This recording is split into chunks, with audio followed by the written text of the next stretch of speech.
آپ کو بتاؤں، صدر صدام حسین جب تک اللہ نے انہیں حکومت دی تھی، کسی کو برا لگے تو معاف کرنا، میں کوئی ان کی دشمنی میں بات نہیں کر رہا ہوں، میں آپ کو جب تک اللہ نے ان کو حکومت دی تھی، سونے کی ٹوٹیاں تھی گھروں، بیت الخلا میں سونے کی ٹوٹیاں تھی، جگہ جگہ ان کے مجسمے بنے تھے، جو انہوں نے کیا ٹھیک، کچھ اچھے کام بھی کیا، آدمی اچھے بھی کرتا ہے برے بھی کرتا ہے، کیا، لیکن یاد رکھنا جب اللہ نے پکڑ کی نہ صدام کی، توجہ کر، جب اللہ نے صدام، کسی کو برا لگے تو معاف کرنا، جب اللہ نے صدام کی پکڑ کی نا تو پھر صدام کا حال آپ نے دیکھا نا کیسی قسم پرسی کی موت آئی، لیکن صدام جب پلٹنا چاہتے تھے بہت دیر ہو چکی تھی، اب پلٹنے کا موقع نہیں تھا، لیکن ان کو جو موت آئی نا وہ بڑی قابل رشک ہے، شہادت کی موت، قرآن چن کے کلمہ پڑھ کے جو بھی انہوں نے کیا اللہ ان کی قبروں پہ رحمت فرمائے، لیکن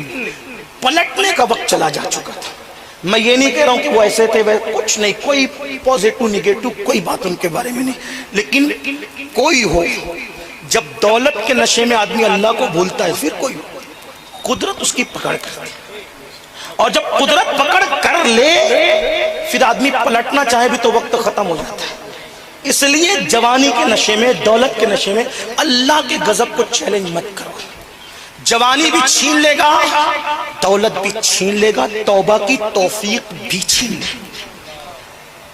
جب رات کو نرم نرم قدوں پہ لیٹ کر کے گندی فلمیں دیکھنے کا دل چاہے تو تصور کرنا کہ وہ دیکھ رہا، جب کسی عورت پر پاپ کی نظر ڈال کر کے زنا کرنے کو من چاہے تو تصور کرنا کہ وہ دیکھ رہا ہے۔ جب وہ پکڑ کرتا ہے زانیوں کو جو زنا کرتے ہیں، توبہ نہیں کرتے، اللہ ان کی نسلوں تک زنا کی سزا دیتا ہے، نسلوں تک زنا کی سزا باقی رہتی ہے۔ زانی کی روزی گھٹتی ہے، زانی کی عمر گھٹتی ہے، زانی کے چہرے سے رونق چھین لی جاتی ہے۔ ہمارے بزرگوں نے لکھا زانی زنا کرنے کے بعد اگر 7 سمندروں کے پانی سے بھی غسل کرے اس کا بدن تو صاف ہو جاتا ہے لیکن اس کا دل پاک نہیں ہو سکتا، 7 سمندروں کا پانی بھی اس کے دل کو پاک نہیں کر سکتا۔ میری قوم کے جوانوں کہاں ہو؟ تو عرض یہ کر رہا تھا کہ کب تک بادشاہ تھے؟ جب تک بادشاہ ہو کے بھی تہجد گزار تھے۔ یہی کہنے چلا تھا، ایک بات اور کہوں گا، بات ختم کروں گا۔ جب حضرت خواجہ قطب الدین بختیار کاکی دنیا سے جانے لگے، کون بختیار کاکی؟ خو گرے حمد سے تھوڑا سا گلا بھی سن لے، وہ بختیار جو آج کل عام پیروں کی طرح پیر نہیں تھے، حالانکہ آج کل کچھ پیران نظام بہت بلند ہیں، ان کی جوتیاں میرے سر پہ، لیکن جاہل جپٹ جو آج نکلے ہیں نا 10 ہاتھوں میں انگوٹھیاں اور تجھے نماز کی کیا ضرورت اور میں بخشوا دوں گا، یہ بات تو رسول اللہ نے بھی نہیں فرمائی کہ نماز مت پڑھو میں بخشوا دوں گا، یہ تو حضور نے بھی نہیں فرمائی، یہ کون چلے آئے؟ ان کی وجہ سے سنیت کو بڑا نقصان ہے، ایسے لوگوں سے ہوشیار رہو۔ ایک بات آپ کو کہوں، آپ بھی بڑے سادہ ہو میرے بھائی، جاہل لوگ جنہیں کلمہ پڑھنا نہیں آتا ان کو کہتے ہو اللہ کا ولی ہے، اللہ کا ولی ہے۔ ایک بات کہوں، اتنی سادگی تو نہ کر، دنیا کے معاملے میں کتنا ہوشیار ہے میرے بھائی تو، اور دین کے معاملے میں ایسا للو پپو بن رہا ہے۔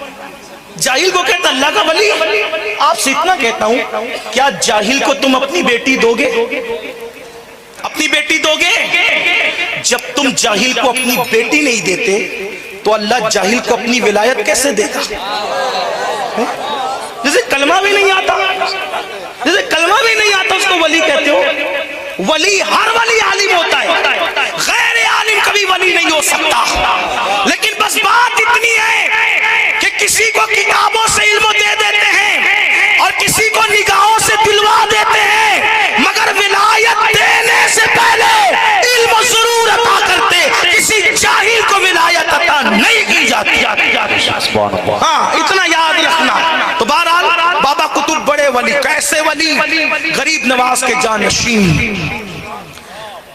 90 لاکھ کو کلمہ پڑھانے والے غریب نواز کے جانشین۔ وصال کا وقت آیا بابا قطب کے، فرمایا میری نماز جنازہ وہ پڑھائے گا، سن لے کون پڑھائے گا جنازہ؟ یہاں تو حال یہ ہے کہ میرا بیٹا پڑھائے گا، چاہے اس کو غسل کا طریقہ نہیں آتا ہو، میری نماز ہو نہیں ہو اس کی لاج رہ جائے۔ ہے نا؟ یہی ہے، چاہے پھر 4 کی بجائے 3 ہی پہ سلام پھیر دے، 5 میں ہی پھیر دے، یہ سب کچھ ہم نے دیکھا ہے میرے بھائی، دیکھی ہوئی باتیں ہیں۔ اللہ کی پناہ، لا الہ الا اللہ۔ اگر اتنی شوق تھا جنازہ پڑھوانے کا تو جنازے کا طریقہ سکھا دیتے، لیکن نہیں، اللہ کی پناہ۔ کہا میری نماز جنازہ کون پڑھائے گا؟ کہا جس میں 4 باتیں ہوں۔ نمبر 1، اس کی تہجد کبھی فوت نہ ہوئی ہو، اس کی تہجد کبھی چھوٹی نہ ہو، وہ میری نماز جنازہ۔ نمبر 2، عشاء اور عصر کی جو سنتیں غیر موقدہ ہے وہ بھی کبھی اس سے فوت نہ ہوئی ہو، غیر موقدہ بھی پڑھتا ہو۔ اگر جملہ شیخ الحدیث صاحب آپ نقیب بھی ہیں، ہاں معاف کیجئے گا، یہ بات آج کے اماموں میں بھی نہیں۔ غیر موقدہ تو ہے، کیا کہتے ہیں؟ غیر موقدہ، غیر موقدہ دیکھتا نہیں سنت کس کی ہے؟ غیر موقدہ، ارے سنت کس کی ہے؟ وقت نہیں الگ بات ہے، کوئی عذر الگ بات ہے، ٹائم ہوتا ہے تو بیٹھ کر ادھر ادھر ٹائم پاس کرتے، پڑھ کیوں نہیں لیتے؟ ارے مرنے کے بعد کون سی 4 رکعت پڑھنے آؤ گے؟ پہلا اور لاسٹ چانس تو ہے، فرسٹ اور لاسٹ ہے، دنیا میں پہلی اور آخری بار ہے، اور پھر نہیں آؤ گے۔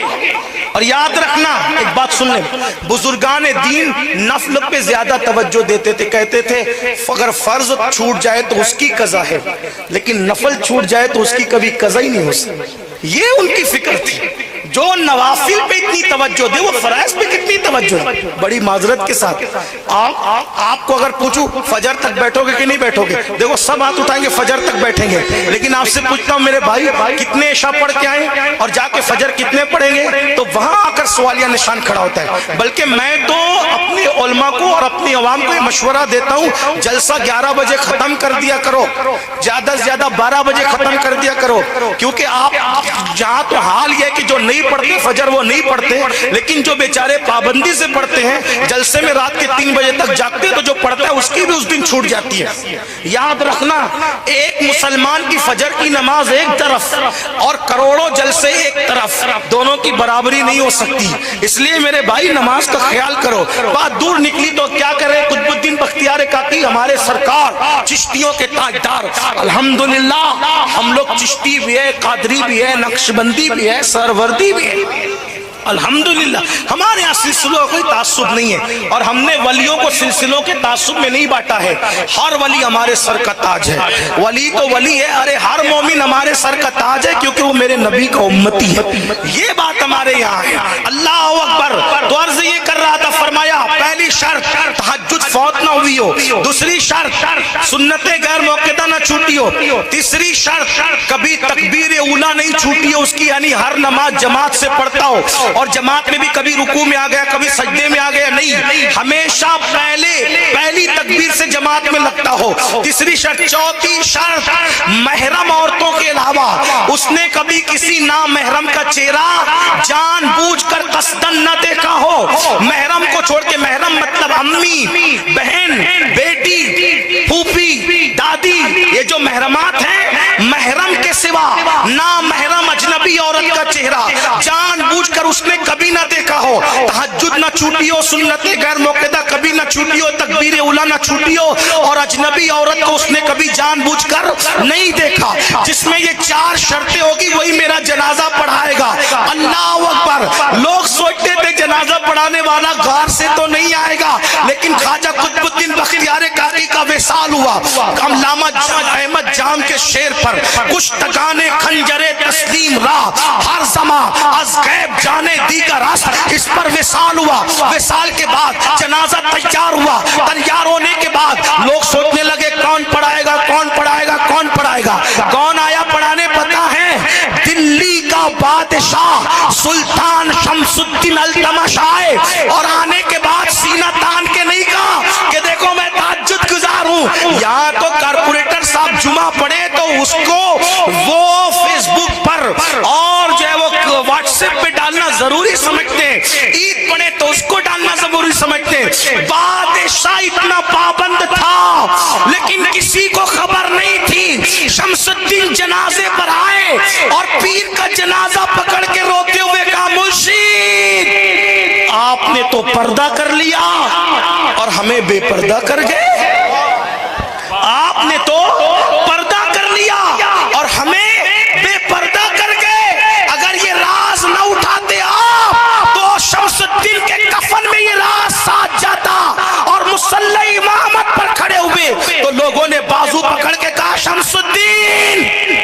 بادشاہ ضرور ہو لیکن پیر کی وصیت کے خلاف نہیں ہونے دیں گے۔ بادشاہ نے سر جھکا کے کہا الحمدللہ وہ چاروں شرطیں میرے اندر موجود ہیں۔